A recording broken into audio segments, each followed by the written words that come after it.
Hey everybody, welcome back to my channel. Today I'm actually going to do a fast video. It's going to be super quick and we're going to talk about keeping your garage gym secure. Now for a lot of people, their garage gym is a super large investment. Even if it doesn't cost that much, relatively speaking, it's something that you place a lot of value in. And when you place value in things, you should take steps to actually protect and maintain those things in your own possession. Now, from the beginning of this video, I want to be clear and tell you that I'm not telling everybody to go buy like a brand new alarm system for your garage. But I am saying that if you already have a home alarm installed, that installing one in your garage, basically extending that protection into your garage area, may be something that's easy to do. And I also think that there's some steps that we can take as far as how to put sensors in, or maybe what kind of sensors for you to use.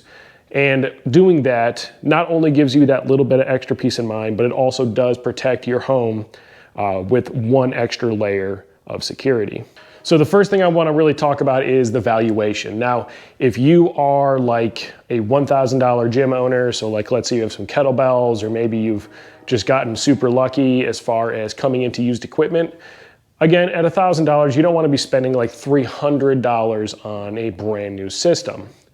But if you're on the other side of that spectrum, or maybe you spend like $20,000 in your garage gym. Over the course of 10 years of having a garage gym, you'd be surprised at how much money you might actually have in your space. Not to mention that although I have all of this stuff in my garage gym, the other half of my garage is a workbench and tools and a lot of very high value items. So just because you maybe don't have a $20,000 gym doesn't mean that you don't have a large amount of things that need to be protected. I want to go over one thing right at the beginning, and a lot of people are going to say, just leave your garage door closed. And normally speaking, you're not necessarily wrong. However, I can tell you that based on some training I have and maybe some experience, getting that to be able to get pulled from the outside of the garage is actually super easy to do and can realistically be done by using a bent up hanger. So if you're not going to do a system in your garage, what you should do at the least is extend a zip tie. Now this new one that I have in this house actually doesn't have the kind of like old school track where you can actually zip tie that shut, but you can at least shorten the amount of pull cable that's available, which would make getting a hold of it from the outside just a little bit harder and make your garage just that much safer. So what I'm going to cover now is, if you have a security system already installed, simple things you can do to basically extend that range. You have two general types of systems that come into homes. You have wired systems and wireless systems. It seems like anymore, wireless systems are really the wave of the future and provide a lot of security and a lot of flexibility. Now, if you have wired sensors, that doesn't mean that you're out of luck. Most garages actually butt up to the house. So if you're able to drill a small hole to run a sensor wire, you could very easily put a sensor in the garage to extend your security system. What I would do in those cases is to definitely extend a zone of protection into your garage by doing a wired sensor. But just make sure that you consult with the manufacturer and make sure that you can add an additional zone, make sure that your panel can accommodate it. The other type of security system that's basically standard now is the wireless system.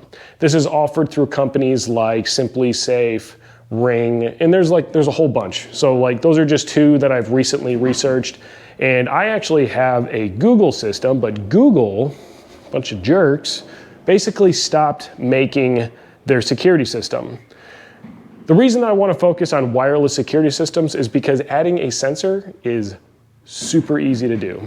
All that you basically need to do is identify the type of sensor that you want, where you want to put it, and then you just add it to your system. Usually those security panels, those alarm panels, will actually have their own built-in Wi-Fi, and so it'll detect that there's a new sensor available, you add it to your system, and you can do things like adding a PIR sensor, like I have here, to your garage gym. What I actually have protecting my garage gym is I have a presence sensor on the garage door. So basically once it starts to open, there's a little read switch and it detects that the door has been opened.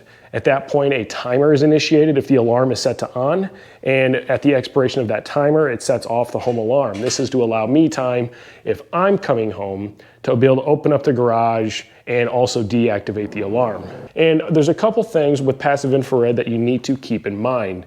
The first thing we're going to talk about is placement in regards to shadowing. Shadowing is very similar to like a flashlight effect. So a PIR basically looks at an area and there's a whole bunch of little prism crystals. Basically that passive infrared sensor is looking out this direction, and what it does is it has like, think of like 1,000 different little window panes. And what it's going to do is, to a certain distance, it's going to look out and it's going to look for temperature differences between those window panes. So you may have heard about slothing before. That's when you move super slow, reminiscent of like Sneakers. If you haven't seen it, Robert Redford, awesome movie. Slothing is where basically you move so slow that you can't tell that you're moving across those different prism panes. The nice part is that slothing is actually super difficult to do, and you probably won't be able to do it successfully. And a passive infrared sensor is usually like $20 to $40 depending on the manufacturer, and it provides great protection for your garage. Basically, this one is set up in such a way that as it's looking out, there's nowhere behind these benches that are actually just up in storage configuration right now. So outside of hiding behind the benches to sneak in, there's really no way to gain access into this garage that the infrared sensor can't see.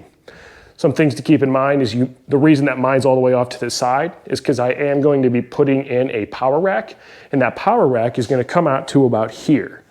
Because the sensor is over there, it's still going to be able to see this direction. And it's going to be able to see clear all the way through to the door, and there won't be any shadowing that's caused by the power rack being in the way.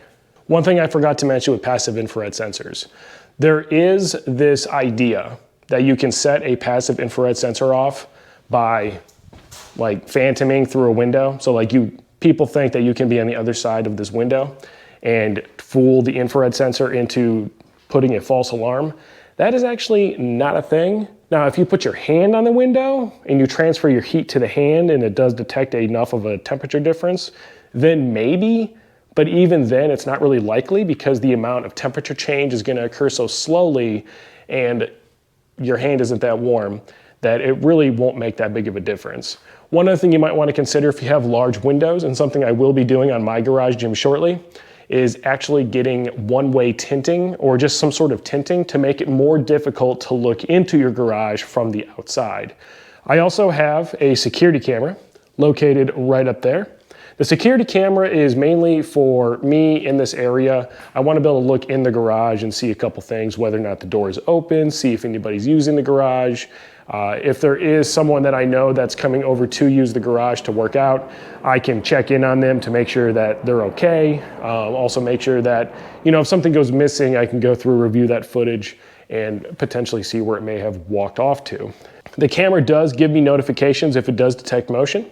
So if I don't have my alarm system on, the camera will still send a notification to my phone to let me know that something is moving around the garage. Although this can be a nuisance at times, you can usually program cameras to alert you whether you are home or you are away. You can set them up so that they're different.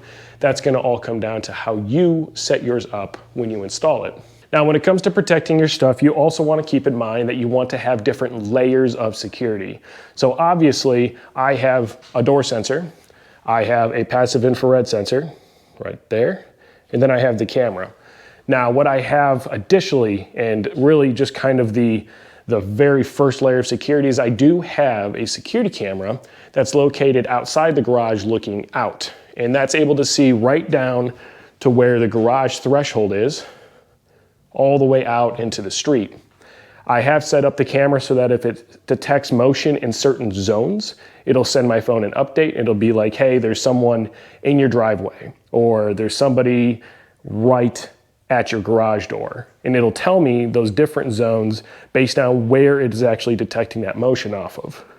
Something to note is it doesn't sound an alarm, which is something I don't want it to do because it does produce a lot of false It would produce a lot of false alarms if it did sound an alarm, but it does give me that extra little bit of anticipation, not to mention peace of mind. Now, if you don't have a security system on your house at all, I would actually recommend that you get, a relatively inexpensive one. A couple $100s spent, and then maybe $10 to $20 a month spent on monitoring of that system is definitely worth it in the long run, even if you end up just using it to potentially lower your homeowner's insurance.